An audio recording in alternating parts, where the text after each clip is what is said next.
Good morning, ladies.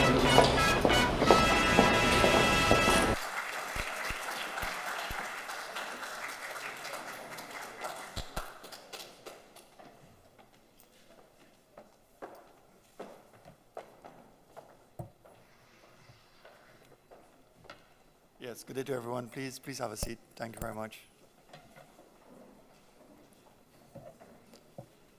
Her Excellency, First Lady Mrs. Rima Carmona, Mr. Ravi Suradivera, Prince President of AMCHAM Trinidad and Tobago, Mr. Mitchell De Silva, Vice President AMCHAM Trinidad and Tobago, Ms. Anurag Beer, Director AMCHAM, Professor Dayat Narayan Singh, University of the Trinidad and Tobago and President of that noble institution, Temporary Senator Nikolai Edwards, Vice Chairperson, Policy, Advocacy and Projects of the Commonwealth Youth Council, Omar Mohammed, National Coordinator, Trinidad and Tobago, UNESCO, Associated Schools Project Network, Trinidad and Tobago National Commission for UNESCO, representatives of University of Trinidad and Tobago, representatives of sponsor companies, principal, teachers, students, members of the media, and of course, a very hearty thanks to Mrs. Pierre for her introduction, which I do really appreciate. Sometimes you're caught between the devil and the deep blue sea. And I say this because in the main, everything I wanted to say this morning, I have heard. So essentially, if I were to follow my script, I would be engaging in a type of regurgitation that I feel will not necessarily be wholesome. So of course, in going through my speech, I will certainly have to tweak as I go along. One amazing thing happened to me while I was here. Rather surreal, if I may say so. I was listening to what Professor Narayan Singh was telling all the young people about what awaits you, that the trial and tribulations of this world of ours, subject to the afflictions of man's inhumanity to man, whether it is to be found in cyberspace or in real time, that those are the things that await you. And then I looked across and I saw the students from Presentation College, Chaguanas. And it brought back immediately a memory of a lost son in the form of Ravi Ramratan. I don't know how many of you all remember, but some 2 years ago, Ravi Ramratan was murdered in Westgate Mall in Kenya. Ravi was the best and the brightest that we could put forward to the world at large. Having gone to Oxford University colleges, graduating at the top of his class, Ravi was offered top jobs in London. He refused them all. And he decided to participate in a project under the World Bank to go to Kenya to assist those who needed help. In the context of his genius, he created an economic program that resulted in giving sustainable life to many of the Kenyan farmers, sugar farmers in that particular region. And he basically set up a system whereby they can have a monthly income throughout the year. He made one mistake. He had a simple pleasure. On Saturdays, he would go to the mall, like all of us, like all of you.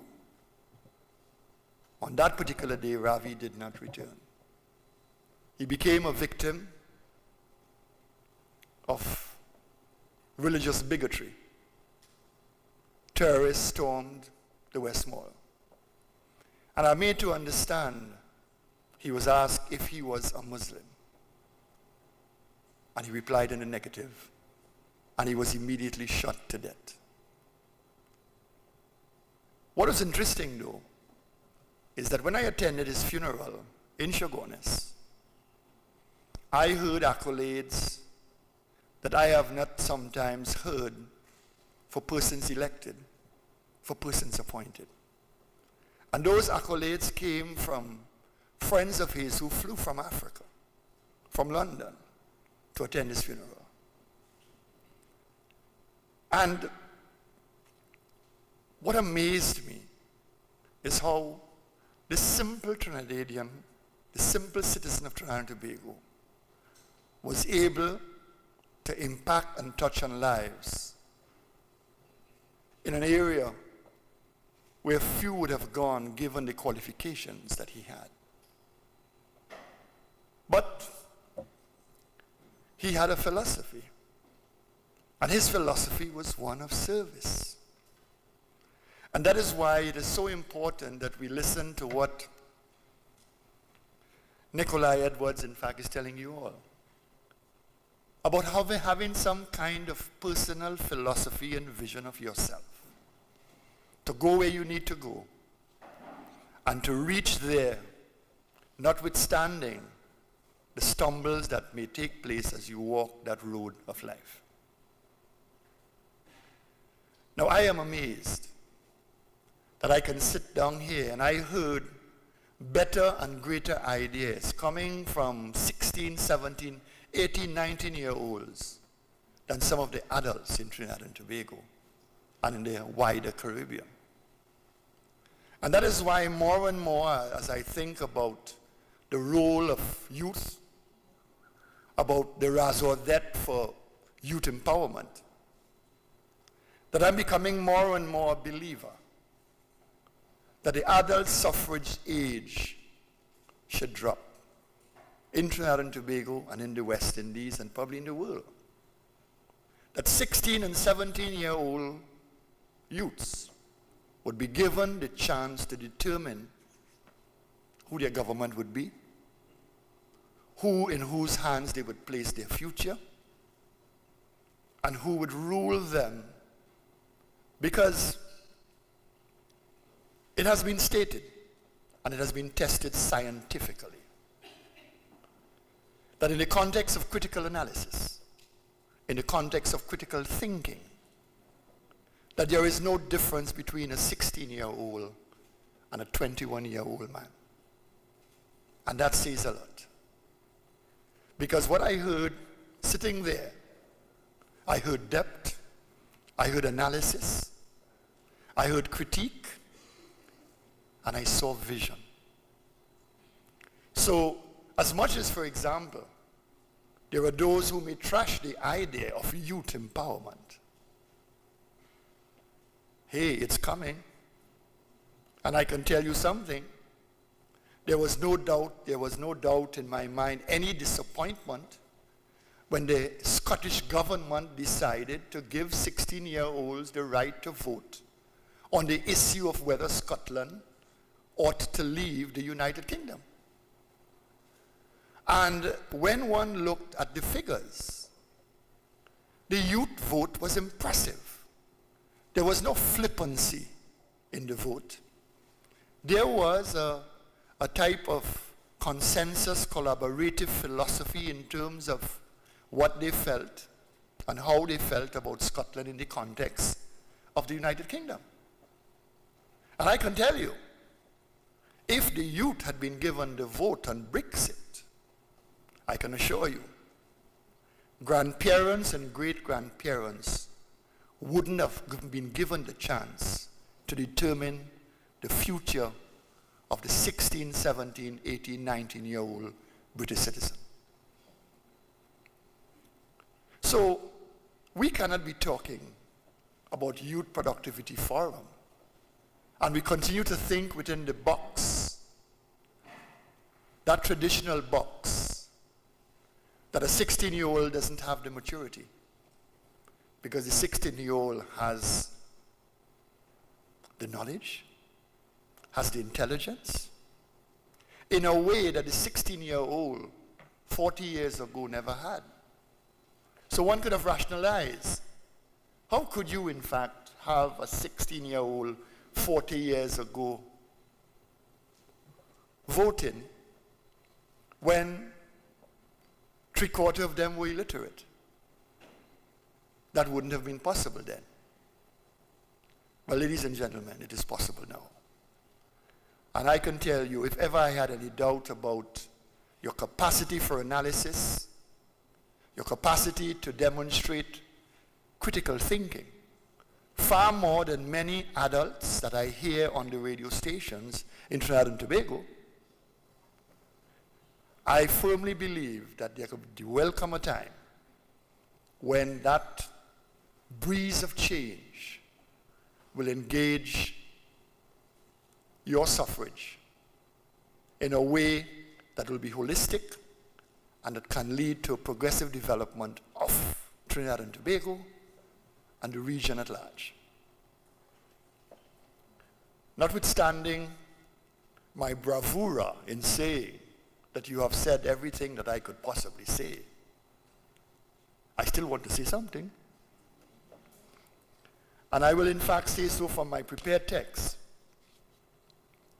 You see, this year's theme, re-engineering education, how our education system needs to be realigned to keep up with the modern world and improve productivity, is pertinent, relevant, and necessary for moving forward as a nation and as the Caribbean region. It will redound to the benefit of this great republic if this topic is given institutional credence. It may well be the panacea that we seek in our search to be competitive and relevant in this world where globalization is developing a type of crisis. And when I say globalization is developing a type of crisis, I am talking about the inward looking that is taking place. That politically, we are in fact, we will be going back to the law of the jungle. Each man to himself, each country to himself. So that is why I'm going to build walls. That is why, in fact, I'm going to create divisions throughout my society. That is why I'm going to attack diversity. And that is where you young people, can put a stop to this encroaching bilateralism as a political tool of various countries. As I've always said, you want to build walls, build walls. But if you're building walls, make sure that you have lots of ladders and doors in those walls.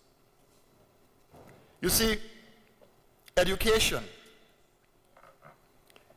will not just open any door. It will open every door of opportunity. And it reminds me of the mighty sparrow, that prolific Calypsonian. And I want you all to go back in time and look at his 1967 rendition, Education. And there are 4 lines I would like to repeat for your edification. Children, go to school and learn well. Otherwise, later on in life, you will catch real hell. Don't allow idle companions to lead you astray. To earn tomorrow, you got to learn today. Now, with the deepest respect, I had a philosophical struggle with the concept of keeping up with the modern world. Because when I was looking at what I had to speak on, I felt that to keep up with the modern world, that in a way it portends a type of mediocrity, a type of intellectual statelessness and primacy. It may have been a bit harsh. I even felt as if we were being asked to hold on to somebody else's coattails. But then I recognized there was a need for a start if you are not there as yet. And it is important that we appreciate that if we reach the point of keeping up with the modern world, it must not be our sole objective. I do not believe in keeping up, but going beyond, moving ahead. It was not the vision of Steve Jobs, Bill Gates, and the magnates of the world. It speaks perceptively, therefore, to a type of mediocrity of performance. But it does have utility. And I still feel that we need to engage a philosophy of not simply getting by, not coming up, or rather keeping up with the modern world standards, not being in the herd, but being the leader of the pack. You see, the formal education that you receive will in the main shape who you become as a person, your perceptions, your ability to be critical and informed thinkers, your sense of reasoning and your ability to make informed life decisions. It is by way of formal education and a regeneration of that educational system that you will be equipped to help carry forward progressively and holistically the Republic of Trinidad and Tobago. With regard to formal education, I am not saying for one moment that formal education alone will propel the Twin Island Republic of ours forward. We must consider core values like caring, compassion, loyalty, kindness, and love, and must therefore become staunch proponents of real, genuine humanity. And in any re-engineered education system, these are some of the components that must drive that regeneration. It must be attitudinal. You see, education and our education system, we accept, have a pivotal role in social re-engineering. You see, that role is now a mandatory one. Because in social re-engineering, which has to be a facet of educational re-engineering, it means a morphing of how things are done, how problems are recognized, how solutions are arrived at, and innovation and invention triggered. Teachers, some of you are here. You must engage in social re-engineering in your objective to re-engender and re-engineer rather the educational system in your classroom. You see, with social re-engineering, it creates a business model that works, which is often called social business. It has been stated, and I quote from DeLitt, and I quote, that with social business, it strips down the hierarchy and bureaucracy that has long been associated with industrialization and replaces it with an open forum of ideas and problem solving that draws out the best from employees spanning all functions of the enterprise. In other words, with social passion,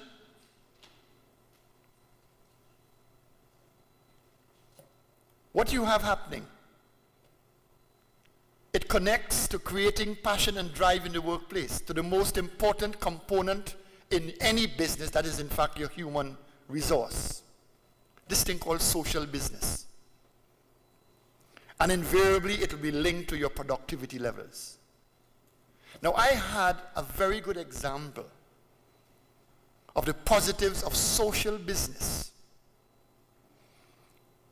when I visited Tobago recently. Some may call it humility. No, I call it social business.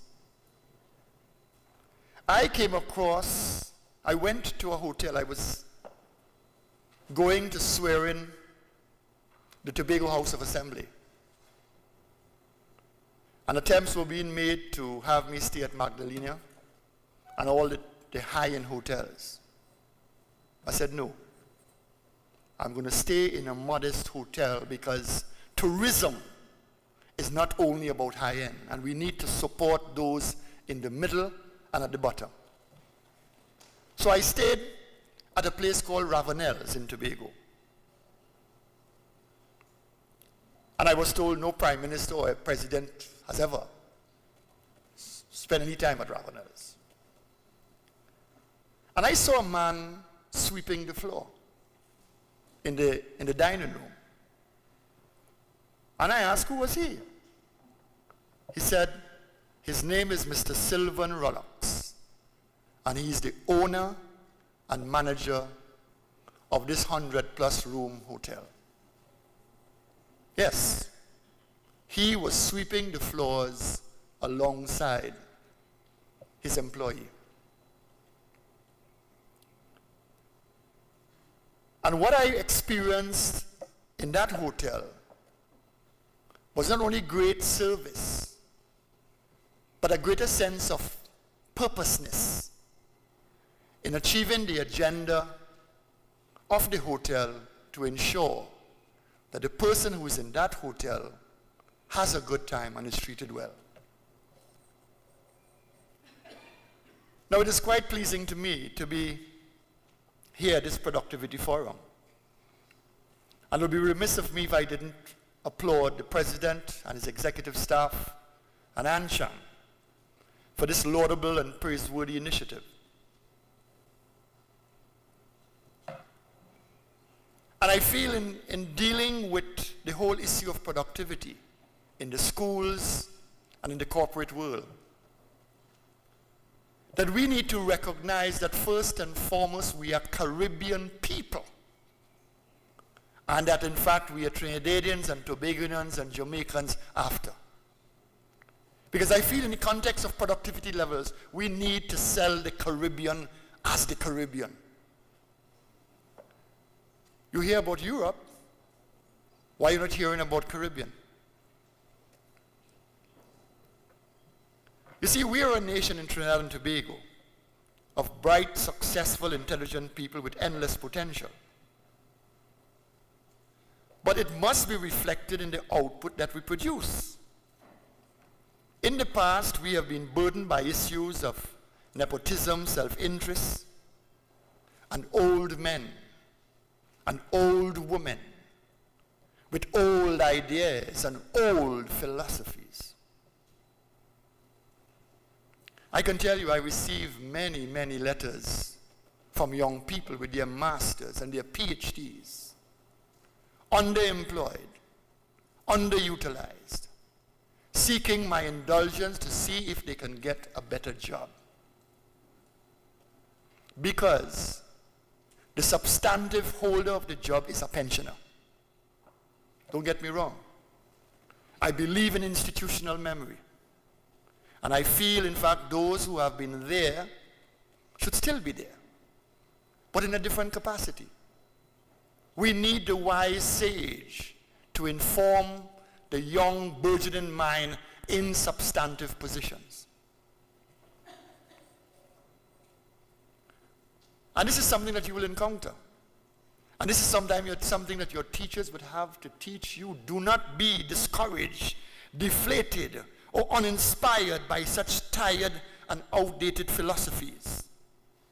But as in fact Nikolai have stated, you can change that dynamic. You can become part of that transformational youth movement that he speaks so glowingly of. You see, the Britannica Concise Encyclopedia defines productivity, and I quote, as a measure of productive efficiency calculated as the ratio of what is produced to what is required to produce it. The result of productivity is the creation of goods and services produced by the company as part of the whole. And as part of that whole, you have land, labor, and capital. Now that confluence creates a cocktail of both peace and strife, when the commanding heights of the economy are perceived as being in few hands and not the masses. But it is important for us to appreciate that productivity does not necessarily equate a better quality of life. Maybe for some, but certainly not for all. And I feel in Trinidad and Tobago, and in the schools, we must teach, we must re-engineer the education system to engage a type of humane productivity that supports a better quality of life and a respect for life.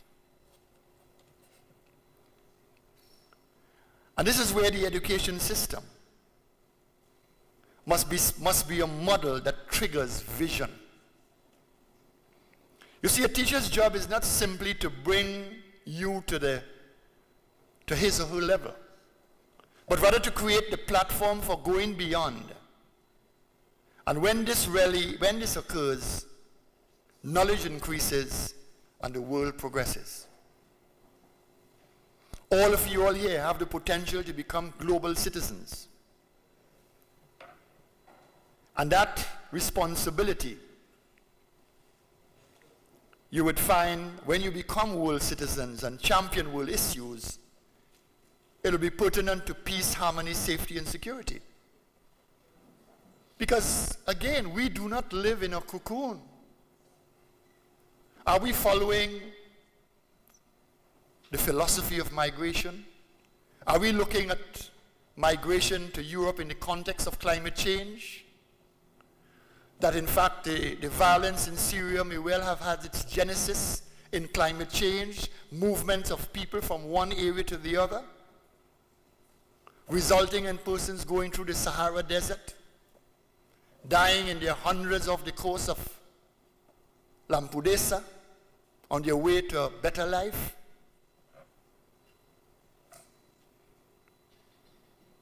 You see, as young, thriving West Indians, and notice I'm saying West Indians, there has become an increased need for each of you to become advocates at home, in school, in your communities, and in this country. In a world that is confronted with many afflictions,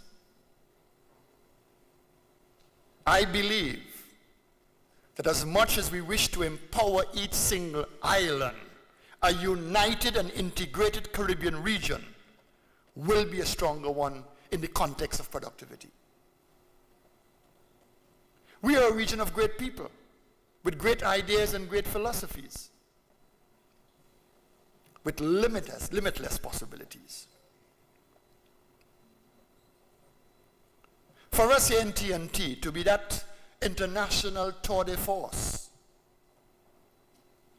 I have envisaged, as has been reflected by what you all have been saying today, that there is need in our society to be more inclusive and embracing.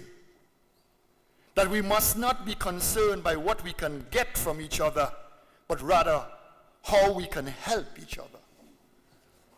And this ought to be the mantra in any re-engineering process in any school in Trinidad and Tobago.